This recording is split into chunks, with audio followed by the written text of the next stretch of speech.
वसुदेव देव की द्वारका में भगवान ने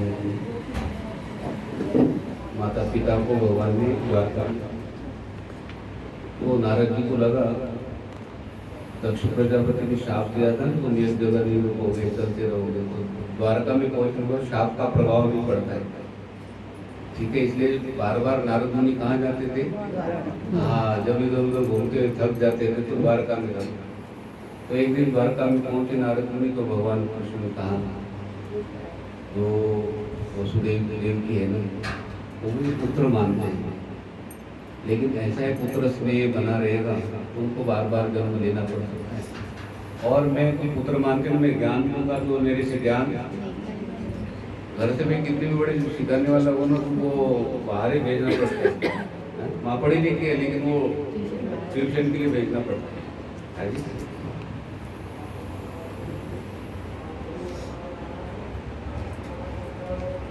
तो नारद मुनि वहां पर गए वसुदेव देव की और कहा कि वसुदेव देव जी ने कहा कि आप कहाँ से आए हो? नारद मुनि ने कहा मैं बहुत दूर से आए हैं। तो वसुदेव जी ने कहा कि मुझे आप ऐसा ज्ञान दीजिए कि मुझे साक्षात भगवान का दर्शन हो और अंतिम यात्रा के समय में भी भगवान की स्मृति बनी रहे। आप मुझे कुछ जाने। तब नारद मुनि ने कहा कि आपका बड़ा दिव्य प्रश्न है वसुदेव जी, इसमें ये प्रश्न का उत्तर सुन के लोगों का भी कल्याण होगा। तो राजा जनक ने भी ऐसा ही प्रश्न किया था नव योगेश्वरों से, और जो नव योगेश्वरों का राजा निमि का जो संवाद है मैं आपको श्रवण करूं। तो नव योगेश्वर कौन है?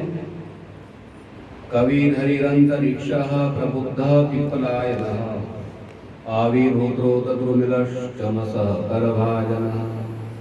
कहते कवि, हरि, अंतरिक्ष, प्रबुद्ध, पिप्पलायन, आविर्होत्र, द्रुमिल, चमस और करभाजन, ये नव योगेश्वर।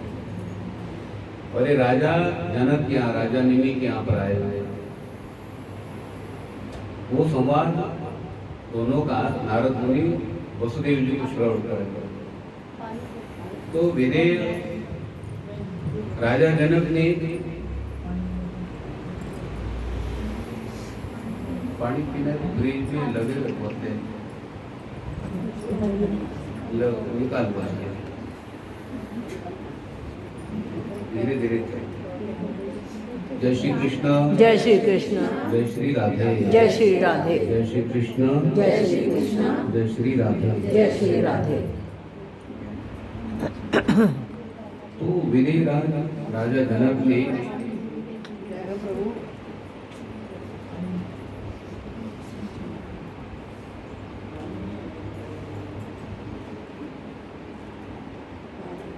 बोतलें सारी दे दो भाई, उनको बाहर निकाल। नहीं गुरु जी, किसी को साथ में चाहिए तो बात नहीं। आओ बैठो बैठो। जय श्री कृष्ण, जय श्री कृष्ण, जय श्री राधे, जय श्री राधे, जय श्री कृष्ण, जय श्री कृष्ण, जय श्री राधे, जय श्री राधे। वहाँ तक लोग चाहे हो रहे।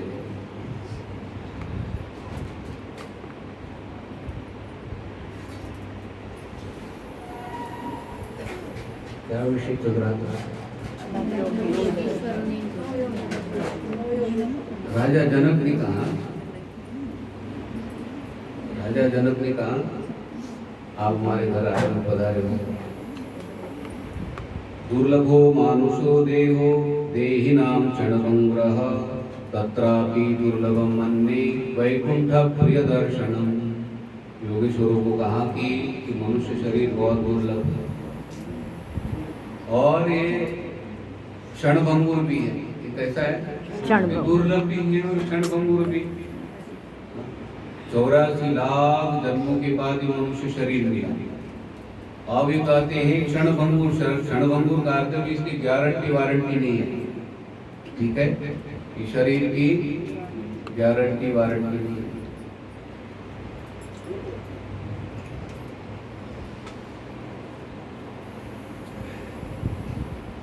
आप कोई भी चीज बाजार में खरीदते हो तो उसके साथ में कार्ड मिलता है। फ्रिज है, फ्रिज लाइन 10 साल की जो वारंटी दी है उसको, कुछ भी हो उसको ठीक करा दो। कितने 10 साल। ये शरीर के ऊपर कोई अपने पास कार्ड है, कोई गारंटी वारंटी ऐसा कुछ कार्ड कुछ नहीं है। और शास्त्रकारों ने कहा निश्वास है नहीं विश्वासता से बाहर आए हुए श्वास अंदर जाएंगे कि नहीं, कदा ऋतु भविष्य कब रुक जाए। और होता है सब भाई, ठीक है, पता नहीं लगता है। वो पुष्कर जाना था मुझे, वो बसें चलते हैं ना, वो होती ऐसी बसें, तो पुष्कर जाना था। तो मेरे साथ में भी और लोग बैठे हुए थे, वो चाय लेकर आए थे, चाय ले ऑर्डर देते हैं तो अच्छी अच्छी चाय, वो ले चाय पी, चाय पिए कहाँ ऐसे लेट ऐसे, तो ऐसे तो हम सोचे भी चाय पी रहे होंगे, गर्म होगी ना। दोबारा मेरा ध्यान गया, कि चाय क्यों नहीं पी रहे, पुष्कर का ध्यान कर रहे हैं क्या है जी? वो चाय वाला वो भी है ना अपना सामान का वो लेने के लिए आया, वो भी उन्होंने पकड़ी प्लेट, वो कड़क हो गए ना मैं हाथ से, पानी लेना है ना,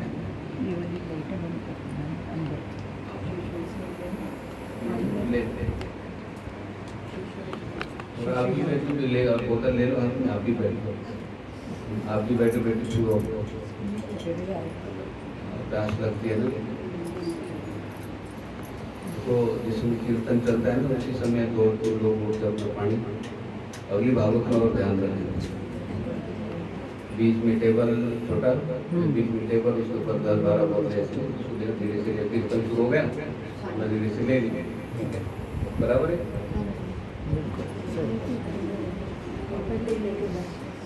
वो दिन में ना गर्मी को प्यास लगती, देखो पानी पीने के बाद आपका मन लग जाएगा, प्यास लगी हो तो बार बार वो, ठीक है, पियो पानी, धीरे धीरे पीना, ठंडा है, गला खराब हो जाता है।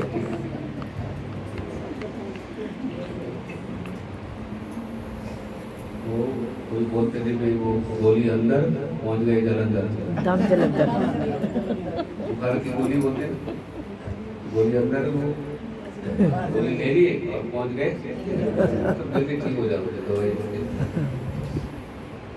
अपने विषय काम करते भी राजा निमि ने कहा आप हमारे घर में आए हो, पधारे आप, और दुर्लभता से दर्शन होता है आप जैसे लोग। और पहली बात क्या कही हुई उन्होंने, दुर्लभो मानुषो देव यही नाम क्षणभंगुर। नव योगेश्वर से कहा कि मनुष्य शरीर है ना, बड़ी दुर्लभता से प्राप्त हुआ है, और इसमें भी आप लोगों का दर्शन ये बहुत दुर्लभ है। और ये शरीर की क्षणभंगुरता है, शरीर की भाई गारंटी वारंटी नहीं है, ठीक है। एक बहन ने घड़ी खरीदी भाई 35 रुपए की, दुकान वाला क्या बोलता है, 1 घंटे में बंद हो गई ना, हम अपनी दूसरी दे देते हैं, क्या गारंटी देते हैं भाई, 1 घंटे में घड़ी बंद हो गई तो क्या बोलते हैं, दूसरी दे देंगे। लेकिन इसके साथ में, शरीर के साथ में कोई गारंटी वारंटी नहीं है।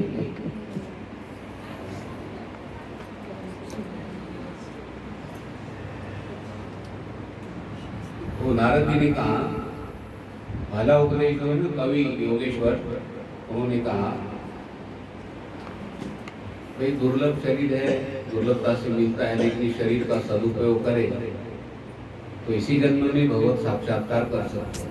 तो क्या कहा, कायेन वाचा मनसेन्द्रियर्वा बुद्ध्यात्मनावानुसृत स्वभावात् करोति यद्यत् सकलं परस्मै नारायणायेति समर्पयेत्। कितनी दिव्य बात, शरीर से, वाणी से, मन से, स्वभाव से, बुद्धि से जो भी कर्म करते हो, करोति यद्यत् सकलं परस्मै, जो कर्म आप करते हो, कहते नारायणायेति समर्पयेत्, नारायण को क्या करना भाई, समर्पित करो। जो कर्म करोति यद्यत्, क्या, और गीता जी में बड़ी सरल भाषा में भगवान ने कहा, यत् करोषि यदश्नासि यज्जुहोषि ददासि, यत् तपस्यसि कौन्तेय तत्कुरुष्व मदर्पणम। भगवान ने यहाँ रस ही खोल दिया। भगवान ने कहा अर्जुन तुम भोजन करते हो, दान देते हो, हवन करते हो, तप करते हो, तो एग्जाम्पल है। लेकिन जो भी कर्म करते हो भगवान के लिए क्या करना भाई? अर्पण करो। भक्ति शुरू हो गई। अभी झाड़ू लगाने वाला कर्म है कि नहीं? कर्म है, अभी झाड़ू लगाते हो, आपने कहा भगवान के लिए झाड़ू लगा, ये क्या हो गया? समर्पण। हाँ, अभी काये नवाचा मनसेंद्रिय वा, शरीर से, मन से, वाणी से, बुद्धि से, स्वभाव से, ठीक है, जो भी कर्म करते हो कहते भगवान को अर्पण करो। ये श्लोक एक दादी ने सुना था। महात्मा ने कहा कि आप, उनका कि मैं बुजुर्ग हो गई, ना मैं तीर्थ यात्राएं कर सकती हूँ, ना मैं बड़ा अनुष्ठान कर सकती हूँ, ना तो बड़ी तपस्या कर सकती हूँ, क्या कर सकती? तो शरीर में ताकत नहीं होती है ना, वो उस समय साधना नहीं हो पाती। तो उन्होंने कहा कि मुझे कोई ऐसा सरल गुरु जी उपाय बताओ। तो गुरु जी ने ये श्लोक भागवत जी का है ना, कहा कि माता आप क्या करो, जो भी कर्म करते हैं ना कृष्णार्पण। अर्पण करना मतलब क्या? कृष्णार्पण। अब उन्होंने नियम बनाया, झाड़ू लगाया कृष्णार्पणम, दूध गर्म किया कृष्णार्पणम, भोजन बनाया कृष्णार्पणम, ठीक है, कृष्णार्पणम कृष्णार्पणम, ऐसा चलता रहा भाई। अब वो भक्ति शुरू हो गई ना, झाड़ू लगाया कृष्णार्पणम। अब वो कृष्णार्पणम बोले तो झाड़ू लगाने वाला काम कौन सा हुआ? भक्ति हुआ। झाड़ू रास्ते पर लगाते हैं ना, इनको भगवान नहीं मिली। शबरी को भगवान को झाड़ू ही तो लगाया उन्होंने, इनको क्यों नहीं मिले भाई? मैंने उनको पूछा भगवान का चिंतन करके लगाते हो झाड़ू? बोले ना बोले, मैं तो कान में मोबाइल लगाता हूँ, कपड़ा बांधा सुनता हूँ, ऐसा बोलो। बोले कहाँ बोले, भगवान को कमी आधी नहीं आती है। बोला कहीं ज्यादा कूड़ा तो बोले आसे पासे कर देते। अब दिन भर झाड़ू लगाते हैं, उनको भगवान क्यों नहीं मिली? टैंकरों से जल लेकर आ रहे हैं, उनको क्यों भगवान नहीं मिले? गोपियों को मिले। ताकि यहाँ पर भाव नहीं, जो भी कर्म आप करते हो भगवान के लिए मानते हो। वो दादी कृष्णार्पण कृष्णार्पण। तो एक दिन क्या हो गया, सवेरे का समय, वो कूड़ा टोकरी मिली और कृष्णार्पण ऐसा बोल दिया। कृष्णार्पण हर दिन बोलते थे ना। तो कूड़ा क्या है, जो भगवान झूले में बैठे हुए थे रुक्मिणी के साथ, सारा कूड़ा वहां पर गिर रहा है। रुक्मिणी बोल रहे प्रभु ये क्या हो रहा है? भगवान तो सीधे बैठे, भगवान ने कहा कि अर्पण कर दिया, तो ये आराम से बैठे। तो रुक्मिणी बोल रहे प्रभु ये क्या गिरा है? बोले मेरे भक्त ने आज ना सब चीजें तो अर्पण करते हैं, दूध भी अर्पण करते हैं, वो भोजन अर्पण करते हैं, लेकिन आज कूड़ा भी कूड़ा फेंक दिया और कृष्णार्पण बोल दिया। कृष्णार्पण बोल दिया तो मैंने क्या कर लिया? ये कायेन वाचा मनसेन्द्रियर्वा बुद्ध्यात्मना वा श्रुतस्वभावा करोति यद् सकलं परस्मै नारायणायेति समर्पयेत्।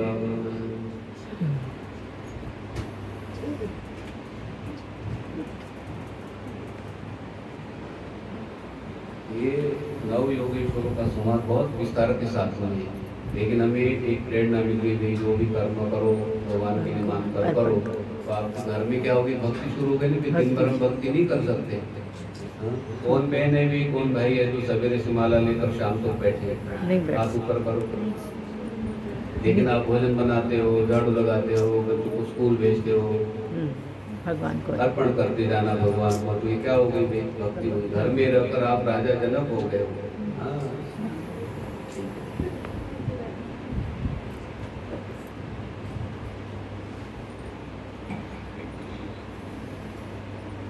और नारद मुनि ने कहा कि हमें संसार में कैसे रहना है, सन्यासी बनकर रहना है। कैसे रहना है? सन्यासी बनकर। सन्यासी बनकर रहना मतलब क्या है?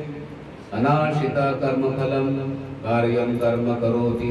कर्म फल का आश्रय नहीं लिया, भगवान के लिए कर्म कर रहे हैं। तो कहते हैं वो साधक सन्यासी के योगी जो कहते सन्यासी है और योगी है, दो विशेषण दिए वे। आप सन्यासी भी हो गए, योगी भी हो गए। और योगी भी हो गए। मेरे जैसे कपड़े पहनने नहीं पड़ेंगे आपको। हाँ, बोलो। बिल्कुल। बड़ा कठिन है भी वे धारण करना, बहुत कठिन है।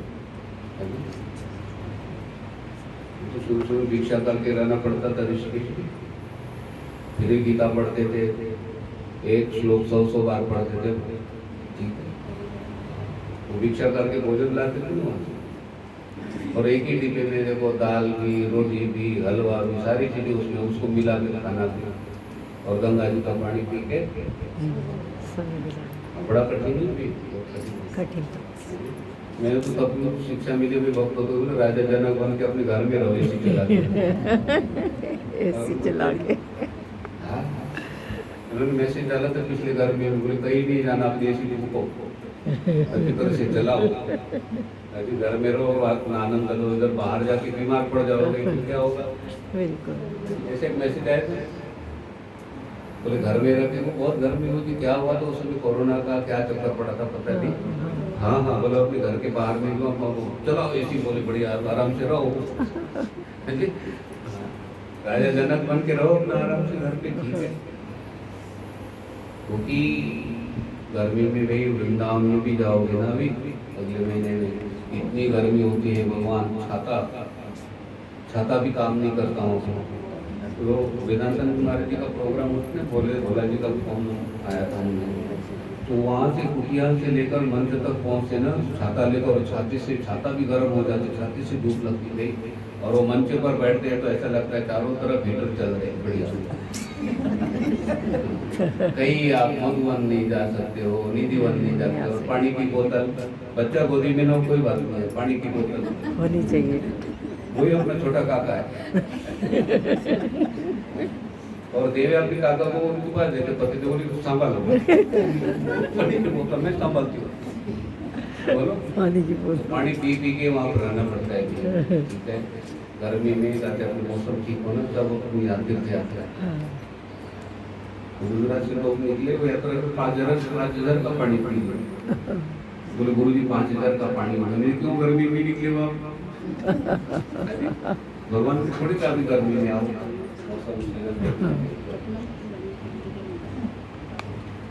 विचार कहाँ पर चल रहा है? जहाँ बता रहे थे। हाँ, आप कैसे रहो करते परिवार में, वस्तुओं में करते अलिप्त रहकर रहो। तो उसके लिए दत्तात्रेय जी कैसे रहते थे भाई? अलिप्त रहते थे। वसुदेव जी ने कहा कि कैसे अलिप्त रहते थे? तो उस समय नारद मुनि ने कहा, उन्होंने 24 गुरुओं को बनाया। कितने? 24 गुरु। आप 25 गुरु बनाओ। 24 गुरु है, एक अपना गुरु है, शरीर अपना गुरु है। शरीर से भी शिक्षा मिलती है, बाल्यावस्था में छोड़कर चली गई, युवावस्था में छोड़कर जा रही है, सभी चीजें छोड़कर जाएगी तो ज्ञान हो जाते हैं। तुम्हारा गुरु है भाई। मैंने कहा गुरु जी आपके बाल पक गए, अपने को ही कहा। साधना को बढ़ाओ। ठीक है, पहले मैं डंडा भी रखता था, बुजुर्ग जैसा से चलते देखता हूँ, जैसे स्थिति आएगी तो कैसे होगा भाई। अरे गीता जी को लोग बोलते देखता हूँ वृद्धावस्था में, वो अलग ही उतार निकलता है। ऐसे करके साधना में मन लग जाता है। अब डंडा फेंक दिया मैंने, वो कुछ नहीं काम, डंडा कुछ नहीं करता है। काफी भय लगता है, मैं नहीं करता, चल के देखता था मैं, पौड़ी उतार के खटखट आवाज करते ना, पौड़ी से उतार के देखता। रात्रि में कोई होता तो नहीं है, पौड़ियों से ऐसे करते हुए चढ़ते समय भी वो डंडे का पड़ोस में ऐसे नहीं करना, मुझे आपके डंडे की आवाज आती है। बोले बूढ़ा व्यक्ति चलता है, मैंने कहा रात को भाई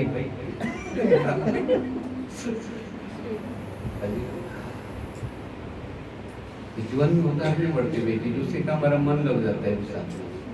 प्रैक्टिकल बोलते हैं।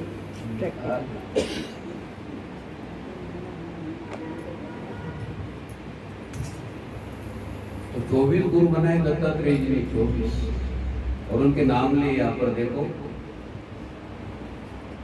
पृथ्वी वायुराकाशमापो नग्निश्चन्द्रमारविः कपोतज्वर सिन्धुः पतंगो मदगजः मधुहा हरिणो मीनः पिंगला गुरुर्भकः कुमारी शरकृत सर्प पूर्णनाभि सुकेशक्री। दत्तात्रेय जी ने कहा कि मेरे 24 गुरु है। पहला गुरु पृथ्वी। पहला गुरु कौन है? पृथ्वी से मैंने क्षमा सीखी। पृथ्वी के ऊपर कितना देखो जूता चप्पल पहन के चलते हैं, गंदगी डालते हैं, लेकिन पृथ्वी कुछ बोलते हैं। पृथ्वी से मैंने क्षमा सीखी। हाँ, ये जो माँ ना माँ क्षमा करती रहती है। काका है ना, काका छोटा वाला, ठीक है, काका वो कितना संभालना पड़ता है भी, ठीक है। तो कभी माँ बोलती है कि क्षमा करते हैं, उसी तरह से कहती पृथ्वी ये माँ है भी। कितनी गलतियां हो जाती है कि मनुष्य से, लेकिन सब लोग क्षमा कर देते हैं। तो मैं क्षमा कहाँ से सीखा भाई? गुण इस गुण को धारण। वायु, आकाश, जल, अग्नि, चंद्रमा, सूर्य, अजगर, समुद्र, पतंग, भौरा, मधुमक्खी, शहद निकालने वाला, हरिण, मछली, पिंगला, कुरोरी पक्षी, बालक, कुंवारी कन्या,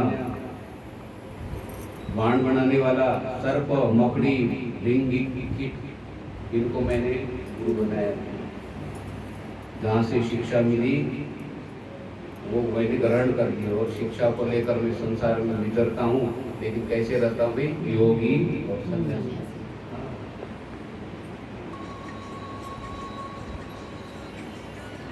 मधुमक्खी को क्यों गुरु बनाया मैं? बोलो बोलो। हम बाहर जाकर बोले ना हमारे गुरु जी मधुमक्खी है। किरण में हमारे गुरु जी कौन है? मधुमक्खी दूसरों को शहद देती है। क्या शिक्षा ली मधुमक्खी से? अच्छा, दूसरों को शहद चूसती है और हमें शिक्षा गुरु एक, शिक्षा गुरु अनेक। तो अनेक मतलब 25 बनाओ, 40 बनाओ, कोई जिससे भी शिक्षा। मधुमक्खी से क्या शिक्षा ली? वो शहद को एकत्रित करती है, छत्ते में डालती रहती है और जो काका मैं शहद खाऊं अपना, और भी चाची बोलते मैं शहद खाऊं कितना। सभी लोग शहद खाना चाहते थे, किसी को भी सब मना करते रहते। और जो मधु निकालने वाला है ना वो आपको छत्ता तोड़ देता और सारा ले लेता। अब दूसरों के लिए और इससे क्या शिक्षा लोगे आप? उपकार की भावना। नया कपड़ा है ना, ज्यादा बॉक्स में मत रखना, सही है, कीड़ा लग जाएगा। नहीं तो बोले तुम्हारा समय समापन हो गया, कीड़े आते हैं फिर। दुल्हन के कपड़े में भी कीड़े होते, वो तुम नहीं पहनते तो हम पहनते। और बासमती चावल रखे डिब्बे में तुम नहीं खाते तो उन कीड़ों ने कहा कि हमारा समय शुरू हो गया। वो चावल का कीड़ा, चावल जैसे होता है मुंह से पता चलता है भी कीड़ा है। हाँ, तो कहते समय पर चीजों का क्या करना भी प्रयोग करना है।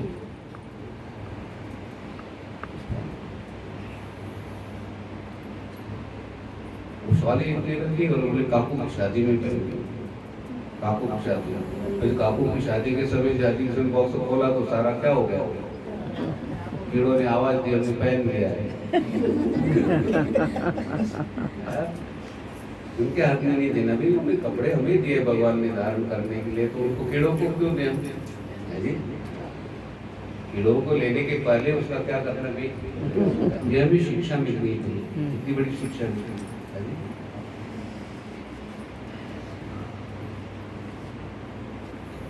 हिरण कहते हैं ना, वो शब्द सुनता है और शिंगी बजाई कहती है और इतना तल्लीन हो जाता है, आंखें बंद करके सुन रहा है और बाण चला दे जाते हैं।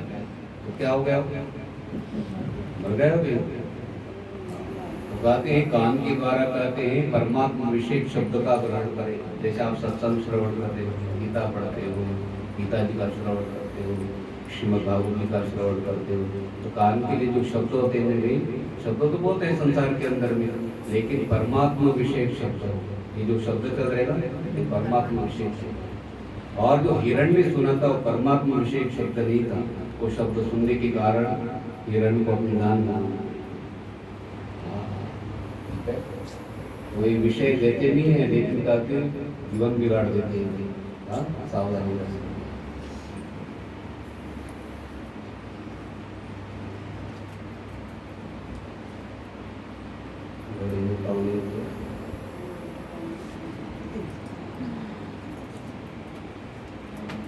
थोड़ा सा करके पास साथ में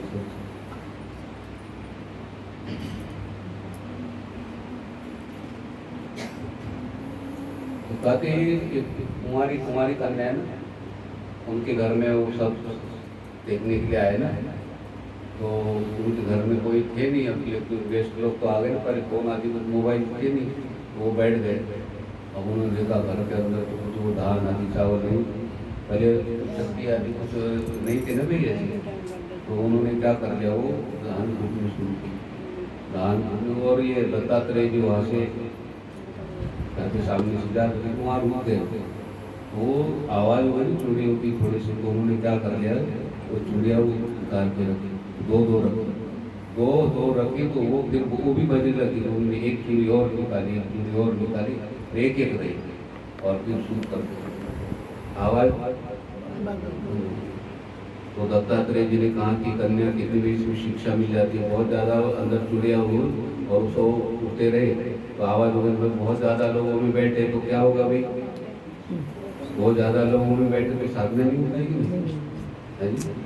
हाँ, हरि की पौड़ी को ऊपर ऐसा ना बहुत भीड़ होती है, उसको लोग स्नान करके वो तो माला करे ही, ऐसा लगता है कि नहीं, लेकिन वो वातावरण नहीं मिलेगा, गीला कपड़े वाला हो या लग जाता है जी। अब कोई जल्दी जल्दी चल रहा है, कोई बोल रहे जूता चप्पल मेरे वहाँ से टूट गए हैं, पर पता नहीं कहाँ चप्पल क्यों चली गई, ऐसे आवाज़ आने लगती है। ऐसे एकांत मिलता है कि वहाँ तो जल्दी जल्दी स्नान करके आप अपना स्नान करके आए, वहाँ नहीं बैठने का प्रयास करो। इतनी भीड़ होती है, इतनी भीड़ के अंदर कोई साधु बोले 11 माला करके ही फिर क्या करेंगे, रस्सी देंगे, बोलो नहीं वहाँ से बहुना कलो कहते, बहुत लोगों में कहते बैठे तो कला होने की संभावना है जी। और दो लोग हो तो कहते बातचीत होने की संभावना है, इसलिए कहते एक हो तो अकेले में भजन करना है, साधना करनी है तो कैसी करनी है,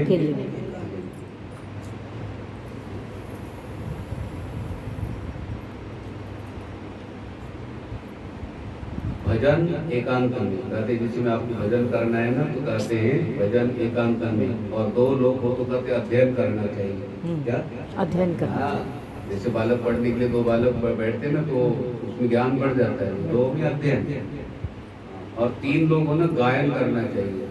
कमल पंडित की बेटी है तो गायन होने सीखना होता है ना, तीन लोग होते हैं, हो जाता है तो बोलता है, तो उसमें जल्दी तैयारी हो जाती है। गायन तीन,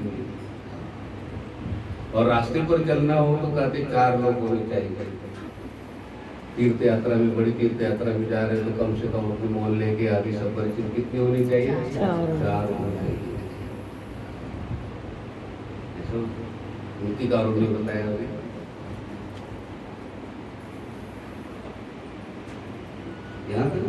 वासे बहुनाम कलहो भवे वार्ता द्वयोरपि, कहते बहुत के साथ में रहे तो कहते कलह होने की संभावना है, और भवे वार्ता द्वयोरपि, दो हो तो कहते वार्ता, तो अध्ययन करना तो 2 लोग होने चाहिए, ठीक है, अध्ययन के लिए। लेकिन वैसे 2 लोग बैठे तो कोई न कोई बात होगी ना भाई। एक एव चरे तस्मात् कुमार्या इव कंकण, कहते वो बालिका ने एक कंकण रखा ना हाथ में, तो बहुत शांति से टूटा और कोई कलह आवाज नहीं हुई, और दान करके गाते उनको वो, ठीक है, बनाकर मिला दिया। तो दत्तात्रेय ने क्या शिक्षा दी भाई, एकांत में भजन करना चाहिए, बहुत लोगों में नहीं बैठना है, ठीक है। भजन मतलब जो आप जाप पाठ करना चाहते हो तो कैसे, अकेले में।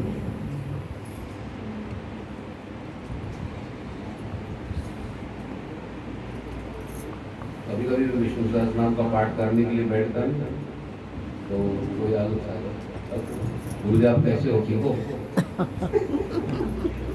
पाठ कर रहा हूँ, वो विचार सत्संग में नहीं आते ना, लेकिन गुरुजी के प्रति भाव अच्छा होता है, तो उसका भाव देखना है ना फिर। हाँ ठीक है, ये मिठाई का पीस ले लो, ठीक है, दोबारा पाठ शुरू कर दिया, कोई और आ गया। मुझे भागवत कब शुरू होने वाली है? मैंने सुना था, मैंने तो शुरू होने वाली आपको गोपनीय रखा है, पहले बता दो जल्दी।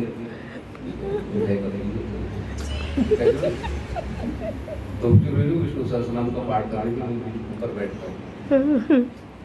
ठीक है, साधक है भी वो अपना स्वास्थ्य भी पूछना है, मैं मुझे भी पूछना है आप कैसे हो, ठीक हो, सब व्यवहार है ना नहीं।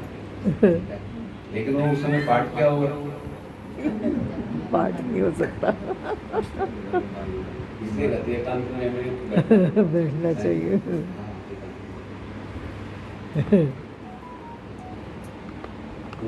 पाठ शुरू हुआ है ना, फिर थोड़ा बोले गुरुजी पहले दूध चढ़ाओ का जल चढ़ाओ।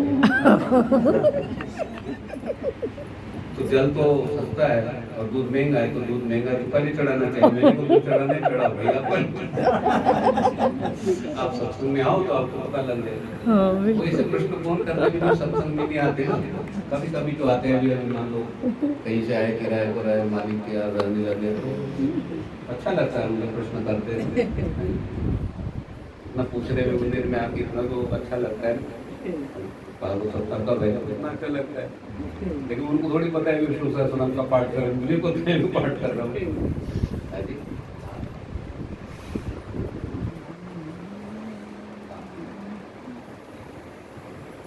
तो एकांत में कहते हैं पाठ आदि करना भी, ठाकुर का मंदिर है, वहाँ बैठ के आपने पाठ कर लिया और पाठ करने के बाद कभी दूसरे काम क्या है। हाँ,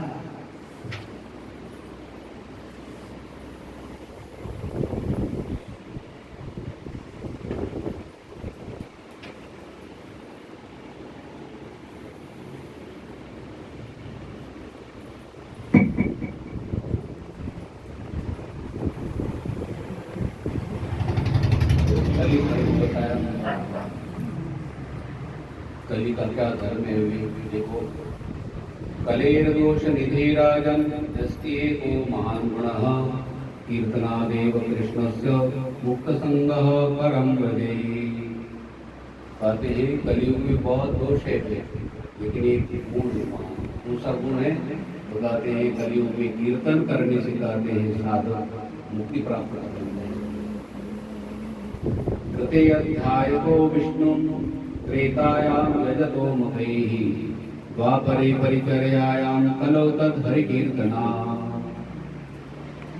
कृते अध्यायतो विष्णु का त्रेता युग में बहुत ध्यान करना पड़ता है, सवेरे से लेकर शाम तक। आयु बहुत लंबी आयु है, तो सवेरे से लेकर ध्यान करना पड़ता था। 12,000 वर्ष ऐसे ना बहुत संख्या बताई गई, बहुत लंबी साधना है। तो विष्णु भगवान का ध्यान करने से जाति सतयुग में भगवान को प्राप्त है। तृतीय अध्याय तो विष्णु त्रेतायां यजतो मुखैः, कहते वो त्रेता में हवन बाद में राजस्व ऐसे यज्ञ करने पड़ते हैं, तब भगवान को प्राप्त होंगे। द्वापरे परिचर्यायां, कहते द्वापर में भगवान की पूजा। कैसी पूजा? चावल का दाना एक एक चढ़ाते रहो तो 12-12:30 बजे पूजा करते थे हरिद्वार में। वो शिष्य में उन मेरे साथ में अच्छी मित्रता, गुरु जी का दर्शन करने चलो मैं चलूँगा। तो वो चावल का एक एक दाना चढ़ा रहे थे। मुझे कहा कब बैठे? गुरु जी 6 बजे बैठे और अभी 12:30 बजे चावल चढ़ा के फिर दूसरी पूजा करेंगे, 1 बजे जाता है। तो ऐसी पूजा सब कर सकते हैं नहीं कर सकते। और इससे भी कठिन पूजा व्यापार में होती थी, तो साउथ में जैसी पूजा करते हैं ना, हमें तो अच्छा भी छोटी पूजा भगवान शिव जी को जल चढ़ाए, दूध चढ़ाए, कितनी जल्दी हो जाता है और पूरा पूरा फल प्राप्त हो जाता है। पूरा पूरा फल प्राप्त हो जाता है। भगवान शिव जी ने कहा मैंने 1 लोटा जल चढ़ाया ना भी, बस गंगा के अंदर में जितना जल है उतना जल चढ़ाने का फल आपको प्राप्त हो जाता है। इतना फल कौन देता है? और वो मशीन लेकर बैठे पास में, एक बिलोपत्र चढ़ाते ना, बिलोपत्र 1 चढ़ाते, एक बिल्वम शिवार्पणम, और उसमें क्या करते हैं भगवान शिव जी? 3 जन्म पाप संहारम, 3 जन्मों के पाप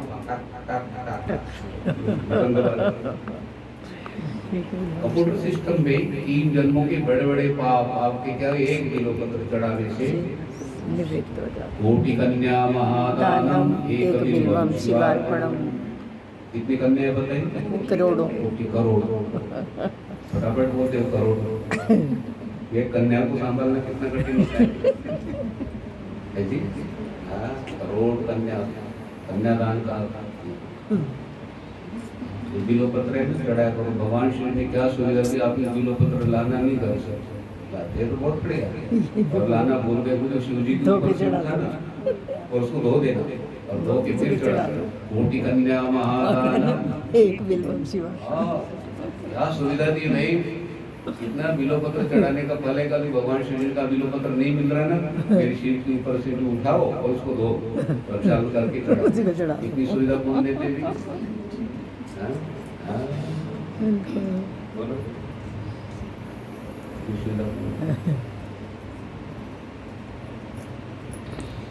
विषय काम पे चल रहा है।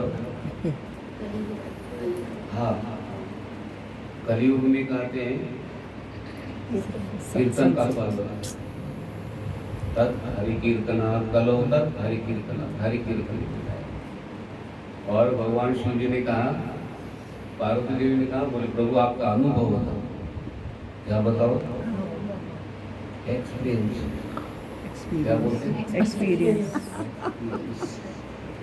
भगवान शिव जी ने कहा कि सार में अनुभव बता देता। उमा कहूँ मैं अनुभव अपना, सत हरि भजन जगत सत्संग। सात हरि भजन ने यही बात है। भगवान बोल रहे यहाँ पे अनुभव बताया अपना सारे जीवन का। कहते हैं कि भी सत तो हरि भजन नहीं है। इतना समय मिला हरि का भजन। और भगवान शिव जी भी देखो, देव महादेव रुद्राक्ष की माला अपने हाथ में दे जप कर रहे भगवान। क्या कर रहे? जप कर रहे। और भगवान शिव जी से पूछा, बोले प्रभु आपको क्या जप करने की आवश्यकता, आप तो जप करते हो। वो क्या उत्तर दिया भगवान शिव जी ने? आप आश्चर्यचकित हो जाओगे। भगवान शिव जी ने कहा, हमारे जो भक्त है ना माला एक करते हैं और मैं 107 मालाएं मिला देता हूँ उसमें। बोलो कितनी मालाएं होगी अभी? 108। ठीक है। एक्टिवा लेने में काका के पास 20,000 है और माता पिता ने कहा चिंता मत करो, 40,000 हम डाल देते हैं। 40,000 कब डाले? 40,000 है तभी तो डाले ना। तो भगवान शिव जी ने कहा कि इसलिए मैं जप करता हूँ। ये भक्त थोड़ी है मेरा, एक बेटा थोड़ी है। वो कितना जप करते और अपनी 107 माला है। जिस समय आप एक माला करते हो और कृष्ण शिवार्पणम बोलते हो, शिव जी को अर्पण कर दिया। भगवान शिव जी फट से अपनी 107 मालाएं क्या करते हैं उसमें मिला देते हैं। आपने रहस्य सुना कभी? अब जब में रुचि होगी कि नहीं भाई? वो तो क्या क्या फल देते भाई, वर्णन नहीं कर सकता। अब घड़ी से बिल्कुल 1 बजे घड़ी का ध्यान रखते हो। अब ना 2 श्लोक का उच्चारण करना है, पूरी भागवत श्रवण करने का फल अभी प्राप्त हो जाता है। ठीक है।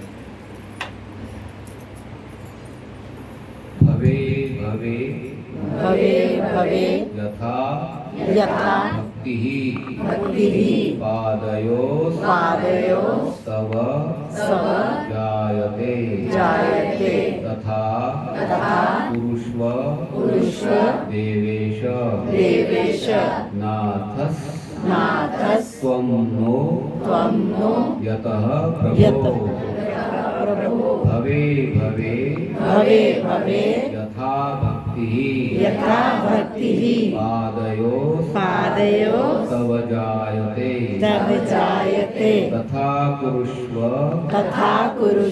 देवेश नाथस्त्वं नो यतः प्रभो। कितना अच्छा उच्चारण करते हो। नाम संकीर्तनम यस्य नाम संकीर्तनम यस्य सर्व पाप प्रणाशनम सर्व पाप प्रणाशनम प्रणामो प्रणामो दुःख शमनस शमनस तम तम नमामि नमामि हरिम हरिम परम परम नाम संकीर्तनम नाम संकीर्तनम यस्य यस्य सर्व